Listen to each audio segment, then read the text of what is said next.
조선 선조시대 강릉 경포호의 물결이 은빛으로 부서지는 초당생가. 그곳은 조선의 여느 지방과는 공기가 달랐다. 당대 최고의 문장가로 칭송받던 허엽의 집안에는 딸이라고 하여 글눈을 가리는 법이 없었다. 본명은 초이.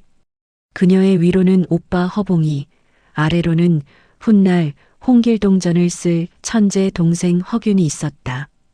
초이는 오빠들이 스승에게 배우는 글을 어깨너머로 듣고는 단번에 외워버리는 영특함을 보였다.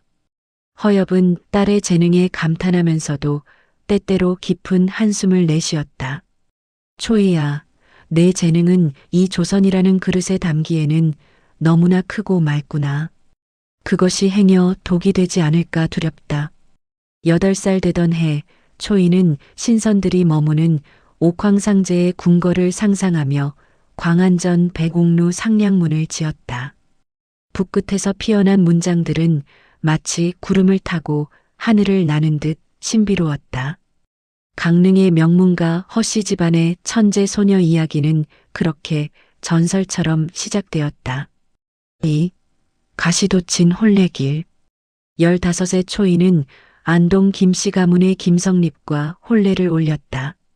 명문가와 명문가의 만남이었으나 초이가 넘은 시댁의 문턱은 꽃길이 아니라 날카로운 칼날 위였다. 시어머니 송씨는 전형적인 유교 사회의 여인이었다. 그녀에게 여인의 미덕이란 침선 바느질과 음식 솜씨, 그리고 집안의 대를 잇는 것뿐이었다. 그런 시어머니의 눈에 며느리 초이는 불온한 존재였다. 며느리야, 또 붓을 들었느냐? 여자가 글을 읽으면 가문의 기운이 흩어지고 집안에 망조가 드는 법이다. 그 요망한 종이들을 당장 치우지 못할까? 초이가 정성껏 적어 내려간 시고들은 시어머니의 손에 갈갈이 찢겨 아궁이 속으로 던져졌다. 타오르는 불길 속에서 초이의 영혼도 함께 재가 되어갔다. 남편 김성립은 더 큰 절망이었다.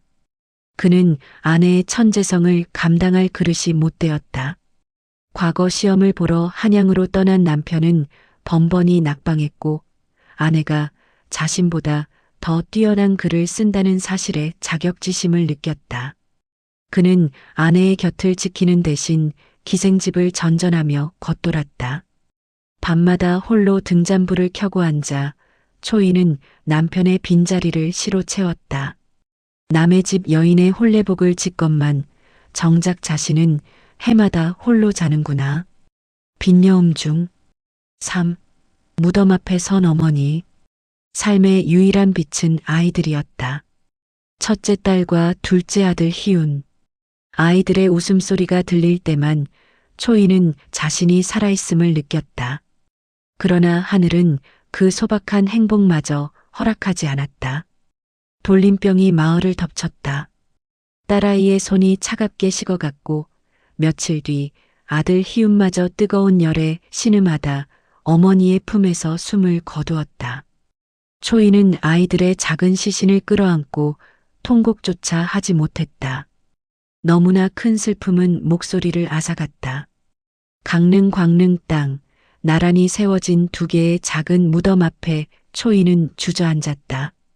시어머니는 곡을 하는 며느리에게 위로 대신 비수를 꽂았다. 내가 글 공부나 하며 자식 단속을 못하니 귀신이 곡할 노릇이 아니냐. 내 팔자가 새서 아이들을 잡아먹은 게야. 초이는 피눈물을 흘리며 붓을 들었다. 그것은 시가 아니라 어미의 심장을 깎아 만든 비명이었다. 슬프고 슬픈 광릉의 땅이여, 2 무덤이 마주보고 서 있구나. 밤마다 너희 남매의 혼령은 서로 어울려 놀고 있느냐? 곡자 중 4. 부용꽃이 지는 소리. 아이들을 잃은 뒤 초이의 몸은 급격히 쇠약해졌다. 뱃속에 있던 셋째 아이마저 유산으로 떠나보낸 뒤 그녀는 더 이상 현실에 미련을 두지 않았다. 설상가상으로 친정의 소식도 비극적이었다. 아버지 허엽은 타양에서 객사했고 가장 의지하던 오빠 허봉은 정치적 풍파에 휘말려 유배지를 전전하다 세상을 떠났다. 조선 땅 어디에도 초이가 마음둘 곳은 없었다. 선조 22년 1589년 봄, 27의 초이는 거울 속에 자신을 보았다. 눈동자에는 이미 이승의 빛이 희미했다. 그녀는 평생 쓴 시고들을 마당으로 내오게 했다. 내 시들을 모두 불태워다오. 이 글들은 나의 고통이었고 나의 죄였다. 다음 생에는 결코 여인으로 태어나지 않으리라. 다시는 이 좁은 조선 땅에 태어나지 않으리라. 수천 장의 시들이 불꽃 속에서 나비처럼 타올랐다. 재가 되어 날아가는 시구들을 보며 초이는 비로소 평온한 미소를 지었다. 그녀는 자신이 예견한 대로 부용꽃 27송이가 지듯 조용히 숨을 거두었다. 불꽃에서 되살아난 이름. 초이가 죽고 난 뒤 동생 허균은 누이가 남긴 유언을 차마 온전히 지킬 수 없었다. 그는 불타지 않고 남은 누이의 시와 자신이 외우고 있던 문장들을 모으기 시작했다. 누님의 시는 불꽃으로 사라질 것이 아닙니다. 이 어두운 시대를 밝힐 등불이 되어야 합니다.